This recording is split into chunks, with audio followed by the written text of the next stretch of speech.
Holly Cotton here, and I am so excited that I finally aligned schedules with this person that we're having today. So I met Stormy a few years, like maybe 1 or 2 years ago at an event, the most random meeting ever. I was saying, sometimes you're just in the room with someone and it's just meant to be. And we were like, oh, we need to like coordinate schedules and we need to do stuff. So if you guys watch anything on social media, if you ever are in the algorithm of grants, financing, small businesses, minority businesses, women businesses, Stormy is in that algorithm. So I'm so excited today to bring to you guys Stormy Banks, who is a dynamic leader and visionary in the world of business development and grant acquisition. And she is going to tell us about all of that. So welcome, Stormy. Hey, Holly. Thanks for having me, girl. It's been too long since we met till we finally got the chance to do this. So I'm happy and praising the Lord that it's finally in flourishing. Yes. I love it. I love it. Okay, so before we go into it, because I know most people usually stop listening at the beginning of an episode if they feel like this is not applicable to them, or I don't even have a small business, I'm not doing anything that's business wise.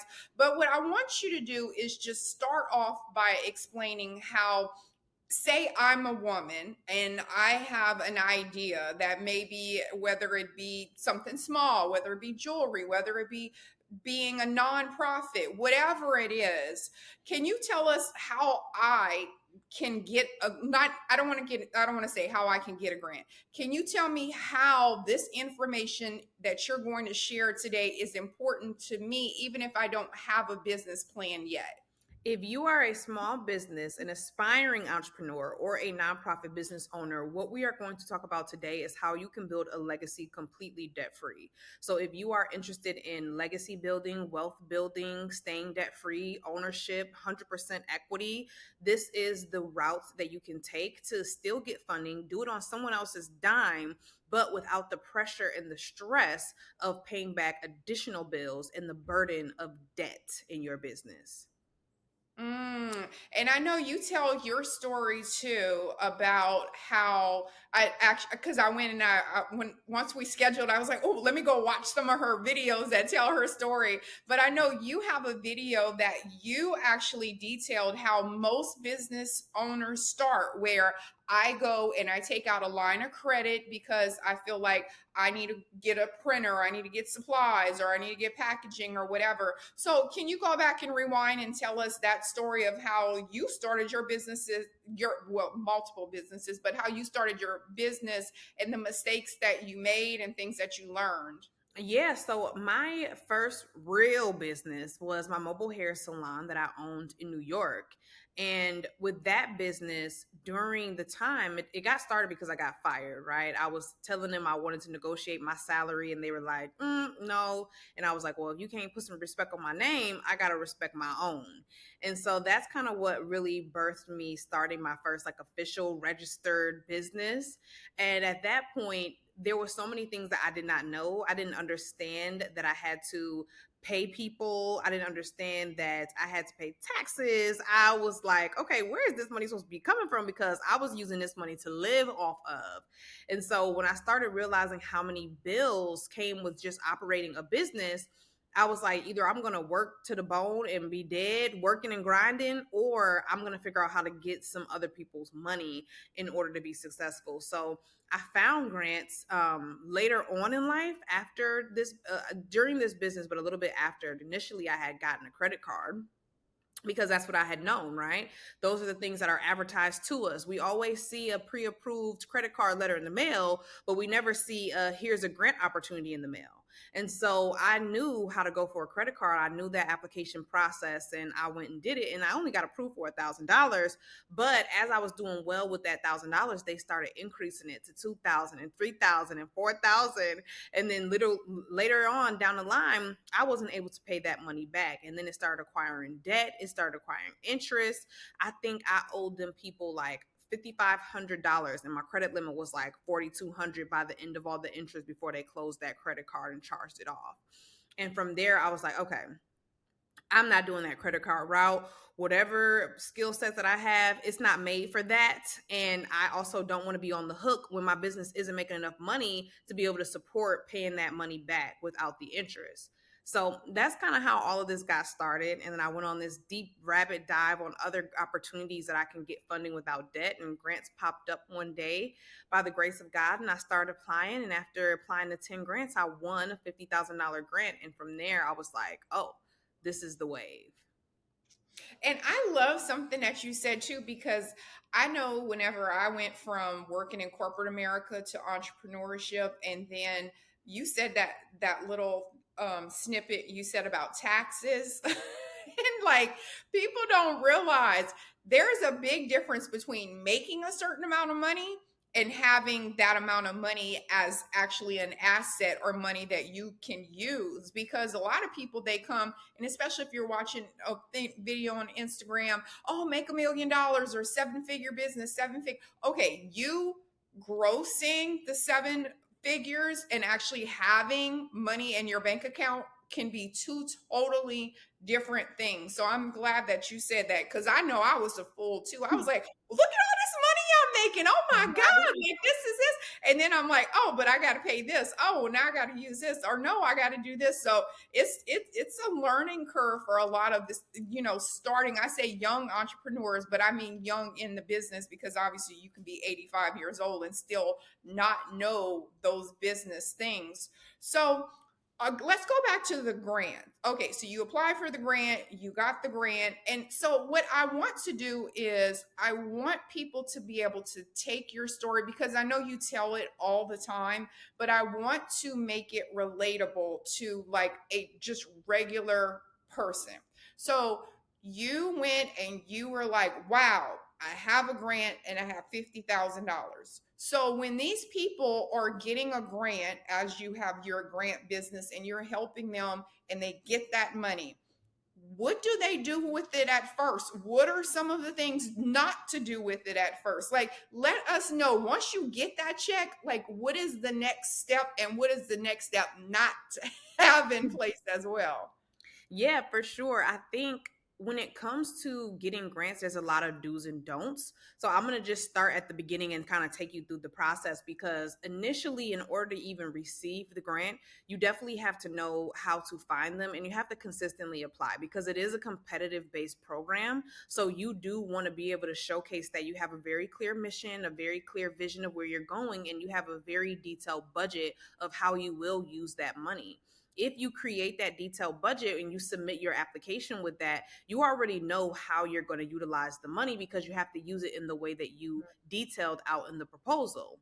And so, with that being said, you can use it for inventory, you can use it for hiring staff, you can use it for marketing, you can use it for equipment, you can use it for continuous education, and the list goes on and on and on. But you have to be able to say, if it's a $25,000 grant or a $100,000 grant, you have to say, I'm using 50,000 for inventory, I'm using 10,000 for hiring staff. Whatever the case is, you're already breaking down the numbers when you're applying, because that will help you have a better chance of actually winning. And so once you get the grant money, typically they send it like an ACH transfer straight to your bank account. And it's a waiting process too, because once you submit the grant opportunity, they still have to review all of the applicants. And that typically takes about 4 to 6 weeks, depending on the source, the funding source. And then they'll let you know that, hey, you've been chosen as a recipient, and you'll sign a couple documents and they'll ACH transfer the money, and you wake up one day with $50,000 in your bank account. You utilize the money in the way that you detailed in your grant proposal on your application. And then from there, you have to make sure that you keep in really good records. So what we do is we have a actual bank account specifically for grants, because we're doing grants at a high level to where it's become a revenue stream in our business. And so that bank account is hooked up to a QuickBooks account that can detail out P&L sheets, profit and loss sheets of everything that we've spent and everything that we've made because of that money. And we send that over to the grantors. The grantors are the people that are giving you the money. And we send that over to them as a report and let them know, hey, this is how we utilize the grant. This is how it's helped our business. And we report that. Sometimes they don't ask you for it, but we send it regardless, just to be able to create that relationship and show transparency and visibility. I've seen that really has set us up for more opportunities to come in the future. And then at that point, you're utilizing the money to grow your business and you're thriving. And if you're using it in the correct manner and way, you'll see your business grow tenfold. And that's money that you never have to pay back. So it's quite an amazing experience to go through to get funded from grants. And so what is the incorrect way? What are some things that you're like, please don't do these things? Yeah, when it comes to grant money, you have to understand that it's debt free, but it's not tax free. So you need to be making sure that you're set up with your accounting to receive grants and be able to understand what are the tax implications on that money that you're getting, because you do have to utilize it in a certain period of time to make sure that you're within that calendar year for tax purposes as well. So that's a big thing to think about. And then also you don't want to pay for debt with your grants. So you can't pay off your car note, you can't pay off your personal credit card bills when it comes to grants. If you mention that on an application, you're more than likely not going to get funded anyway. You want to use grants for either utilities if you need that, rent payment if you need that, but more so expansion and growth in the business is what funders really want to actually fund. Yeah, because folks be like, girl, I'm about to pay off all these bills. I'm about to be debt free. But I'm glad you broke that down, because I know that that's a big thing. I guess people maybe don't talk about when I see videos going up, or like I said, in the algorithm, you always see get a grant, do this, do this, do this. But then I don't see a lot of the videos that say, hey, these are the things that will stop you from getting the grant. Don't do this. Don't, make sure when you get the grant, this is the first thing you do. So I'm glad that you broke that down for us. Now, there are a lot of other people that are kind of doing what you do, not on the level you are, but some of them look a little sketchy too, Stormy, but I digress. So you always show up, boss. You just look like you know what you're talking about. You always look very respectful when you speak. You can tell that you're definitely educated, about it. And sometimes I'll be on there and it's like someone in their mom's kitchen making a video. No hate or anything. It's just it's hard to know like who to trust, where to get the resources.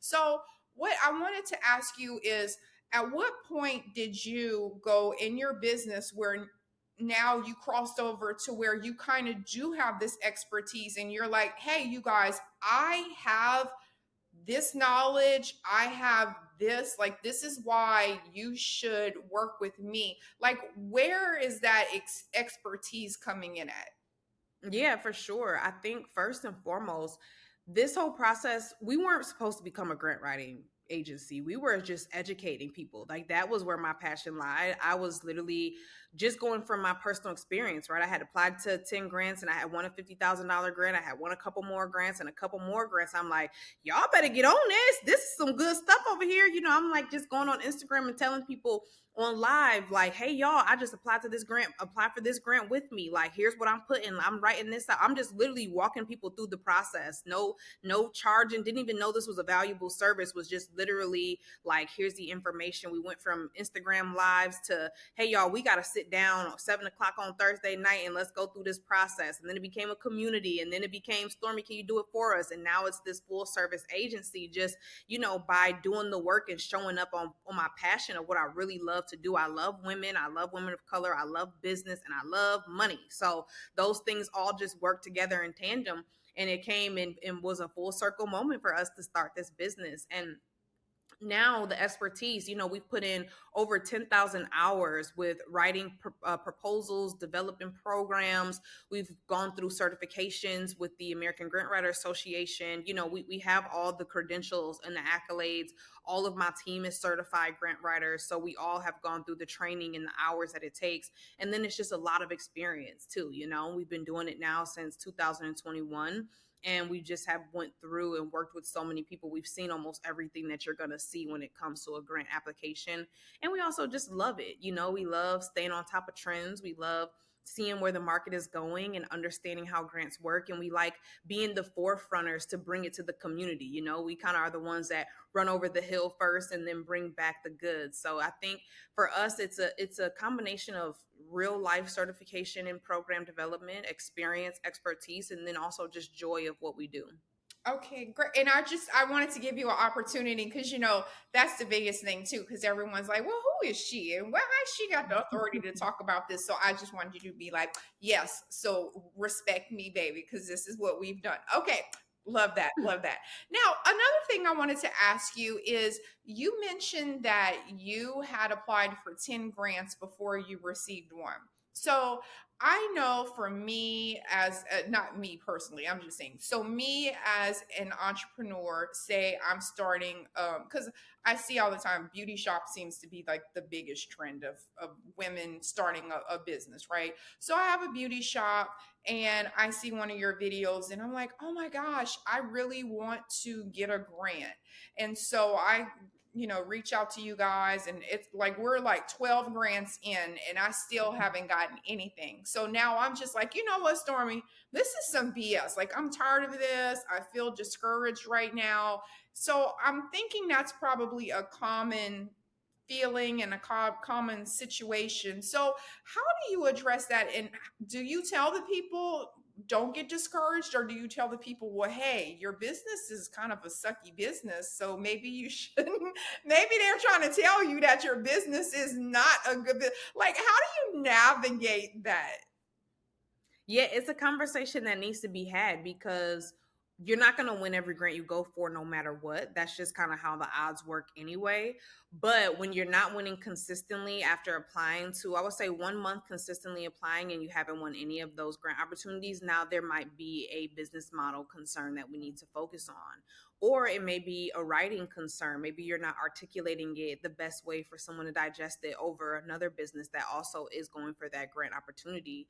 So what's really important is asking for feedback. When you get denied from a grant, seeing, hey, is there any individual feedback on my application that you can give? Because sometimes they'll say, we didn't like your business model. We didn't like the way the services were set up. We didn't like the price points. We didn't like how you show up on social media. We didn't like your digital presence. We didn't see long-term sustainability and growth in this business model. We didn't like your vision or where you're taking the company. We prefer to have this focus or another focus. So with that feedback, you'll be able to kind of determine what is working and what's not, because it's kind of becomes an insanity thing when you're just constantly submitting grants and you're not getting any traction. And now you're like, this doesn't work. They lied. Grants ain't working. Ain't nobody winning no grants. No, you ain't winning no grants, because we've done $18 million in grant funding since we've been open. So grants is a real thing. But I think also if you're struggling with articulating and understanding just the process, that's when you should just hire. Is a thing that's called working smarter and not harder, right? Sometimes it's just not your expertise to be focused on that, or to understand the jargon or understand the lingo or understand the criteria that's going on. And there's people available to help you so that you can have that quicker success without all of the pain that you have to go through in the trial and error process. Great advice. Now, great advice, great advice. Now, is there a business that is kind of like a red flag to you, where you're just like, if someone comes across, is there kind of a trend where when you see this certain genre of businesses, you're like, oh my gosh, not another one, or oh my gosh, this is not gonna, is there like some red flag businesses where you're thinking this, I got bad news for you already? You know what? It's not like traditional funding. Any business, any industry, I can create a narrative that the business owner will be like, I didn't even know I could think about my business in this way. Like, I genuinely love taking kind of the rock and making it a diamond, and really polishing it up. I'm really good at that. What I don't like is the founders with expectations that no one can meet. That is the red flag. I like to work in a peaceful work environment, right? As anyone else who probably offers a service or does a job, working at peace in a collaboration with people is where I see the most success. When you have the founder who's worried, or who's always needing to update, or who's micromanaging every part of the process, or who doesn't understand how it works, and they won't take the resources and, watch the classes that you've hosted and they asking you 1,001 questions. It's like, girl, can I do my job? Like, let me just do my job. I've worked with some people who they're praying over their proposal. They're praying over me. We get on our consultation call and they're speaking life into me and they're speaking positivity over my team. And I just have always seen that those relationships where two or more touch and agree, like there will be something really amazing that happens. So I think the red flag is not in the business model, but it's in the founder. I want to work with good people. Yeah, I have a friend that's a PR person, and so it's so funny because we both vent to each other because we know it's just us, and Hmm. so she'll call me about someone where she's hosting an event, and she's like, they got one more time to micromanage me or like let me do my job. I haven't even posted yet or this or that, and it's like, do you want me to do it or do you want to do it? So I'm always like, girl, thank you, because I will never do PR. I can't do it. I can't do it. Okay, so now let's get to the actual business of what you guys do. And so say now, because I saw Holly, she got some great questions from you. Now I'm like, oh, I might be able to do this. Okay, I have a business. I see Stormy knows how to help me. So what do I do? So what is, as a business person coming to you and I'm like, okay, now I have an idea. I think I could get a grant. What is the structure part? What services do you like specifically offer? Are there different plans? Is it one thing? What is the homework that I have to come to you with? Like, break it down with me as just a person coming to you fresh and saying, now what? Yeah. So what we would want to see you have is we want you to have a pretty fleshed out business. So we wouldn't actually want to work with you at the idea phase. We're more so in the I have a structured business, I have a website, I have a bank account, social medias are there, I have a digital presence, I am a for profit or a nonprofit business owner in the US or in Canada, and I am ready to go, right? I understand what my business does. I understand who I serve. And now I just need you to take over this task to do the work for me and use your expertise to get me X amount of funding, right? That's kind of where we would want you to be to get started. Once you are ready, our services are flat rate fees. We charge upfront flat rate. Certified grant writers cannot take a percentage or commission of any grants that anyone wins. So we just charge our flat rate for the time it takes us to research, to write, to find, to apply, and that covers what we do. Anything you win, have at it, have a heyday. And then from there, essentially how the process works is you'll be filling out a questionnaire, and then we will get on a consultation call, we will write up a rough draft, and then we would find and apply to the grants on your behalf. And we have like 4 different options based on budget, which goes from $900 to $3,900, depending on how many grants you want us to apply for, starting at 3 and going up to 15. Okay. And so so all you service are women or you do everyone? So we focus on women of color, but of course the men always be like, "What about us?" So we definitely do work with men That's as why I was well. just asking because I could already hear it. And then that just sort of made me think of another question. And I know that we are in a sort of a generation now where there are so many multicultural people. So you meet people and you're like, okay, but you're not black, you're Persian and this, but you're Hispanic and black, or you know what I'm saying? There's so many of, especially like the athletes with all the sort of Kim Kardashian looking wives. So they are having kids that look like they're technically aren't African American, they're multiracial. So, how do you guys navigate with that for, like, I know grants are specifically for African American women, or there are opportunities for women that have multiracial backgrounds, or how does that work? Because I'm just asking, because I know there's a bunch of people like me that it ain't our fault, like we're just Creole mixed up, whatever. But I do know there's more and more women that are like that and have a certain look, and technically they aren't African American, where that there can go in and say, I'm a proud black woman. They might have other races involved. So how does that work? How does that get sorted out? I'm just curious. Yeah, typically there's grants for women of color. So this could be any color of woman that you may be, Black, Hispanic, Asian, Hawaiian, Pacific Islander, whatever that looks like. Women of color, if it says women of color, then you would be included in Mm. that. Typically, if it's more Black focused, they would be saying 51% or more owned by a Black identifying woman. So if you identify as a Black woman, then there you go. And there's really not any way that they are showing proof of that unless you go and get your certification. And if you get certified as a minority woman entrepreneur, then of course they've looked at your mother's birth certificate, your birth certificate, and they have identified that yes, you are therefore certified minority. And so there's things like that that come into play. So if you get your certification, then you stamped, you official minority. Congratulations, welcome to the club. And there's not really a basis of like, is it just Black or is it Mm. just African American or Indian? It's women of color. That's who they're looking Okay, at. and I was asking because recently I just had someone. It was so funny because I recently just had someone I was talking to, and she is Middle Eastern and Black, but because Mhm. she practices as a Muslim, she's more Middle Eastern than like Black Muslim because they go to like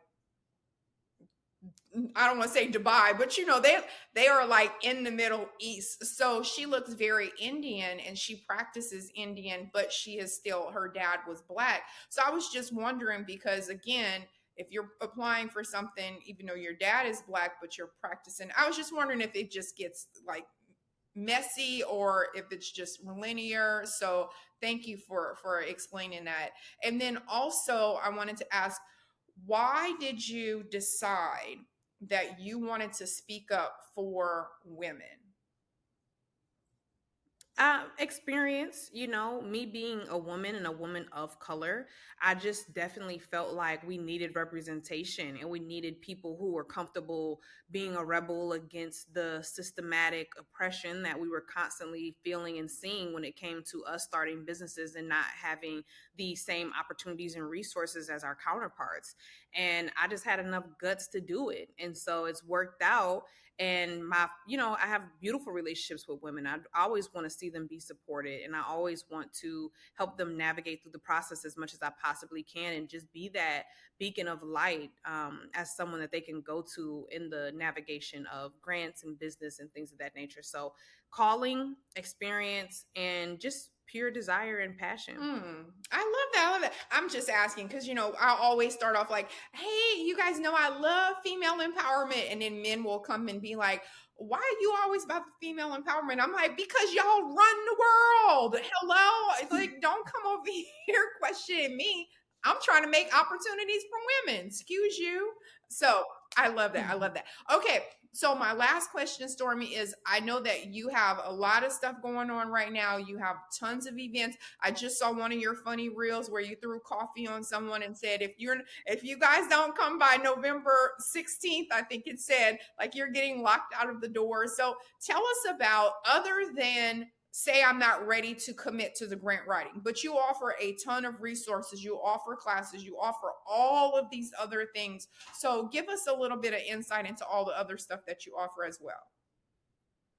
Yeah, our main thing is we either teach how to write grants and apply to them, or we do it on your behalf. So the next thing from there would be our Get Grant Ready seminar. It's a 5-day seminar that we host, and you can purchase the pre-recorded version of it and be able to learn how the grant process works, where to find grants, how to structure the business properly, how to set the business up either for profit or nonprofit, and then also how to write and apply to grant opportunities as well. So that is our other offering that we have. And then we host occasional events, nothing too structured, but just whenever we feel the spirit move us, we'll host maybe a biannual event to bring entrepreneurs together, educate them live, give them resources, network, and just kind of vibe out. And I'll just say this too, Stormy. Even if people don't go to a retreat or something, just your page, period. Like the resources that you have. I know one month I watched you. It might have been like last year. I don't know. This year just flew by. So I'm like, was that last year or this year? I don't know. But one month you were like, okay, guys, 30 days of grants, and you put a posted up every day. Mhm. Was that this year? last Okay, year, see, November. okay. Yep. I knew. Okay, I was close. I Mhm. was close. But it's like, but just that, like the resources that you sat there, broke it down, gave people the information, like, hey, go apply. I'm giving you 30 opportunities to do that. So just your page has an abundance of information as well. So I love that. I love that. I love that. Okay, what's the dates again for the retreat and how can they sign up? Yeah, the Debt Free Clinic is in Atlanta November 16th. And if you are a business owner in debt, we are committing to paying off $50,000 in business debt and bills for business owners. So you can definitely sign up at Okay, I thedebtfreeclinic.com/waitlist. love that. I love that. Okay, and then also I lied. This is my last question. Okay, so because I was just thinking about your page, and I love that you did the whole Cleopatra Jones Black Power. Like I love the campaign or whatever. So tell us about that. Like, how did you decide to do that? And I love that because I feel like we are, especially now in election season, and I done hosted so much stuff this election season. I'm like, it's either super smart or super stupid people. Like, where's the middle people? But a lot of the younger people, they forget about the 70s. They forget about the things that, were happening, and how women, like the campaign, like you have these strong black women. They were like, I got my afro.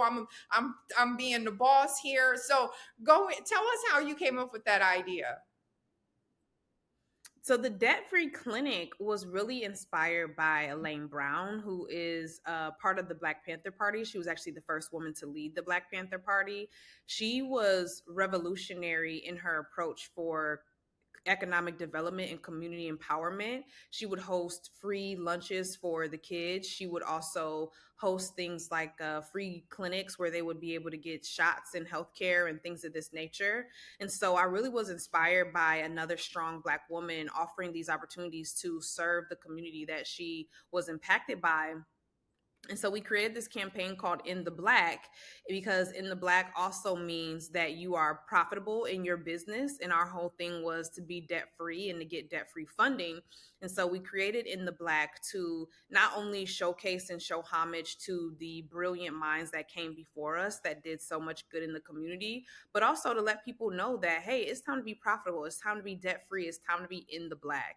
And so this campaign has been super fun to do, not only being able to dress up and give a power to the people, but also just the revolutionary backing behind just wanting to really serve the people and serve the community and offering these opportunities and Well, I resources. love it. That's why I wanted to also say, make sure I brought it up because I love the whole thing. I was like, oh my God, I love it. And then it's just the look about it, just I mean, everything about it was great. I definitely, I love it. And now that I know the premise of it, I love it even more. So I love what you're doing, Stormy. Okay. So how can people follow you, find you, support you, website, social medias, all of that? Because everyone doesn't look at the podcast notes. So please say it for the listeners.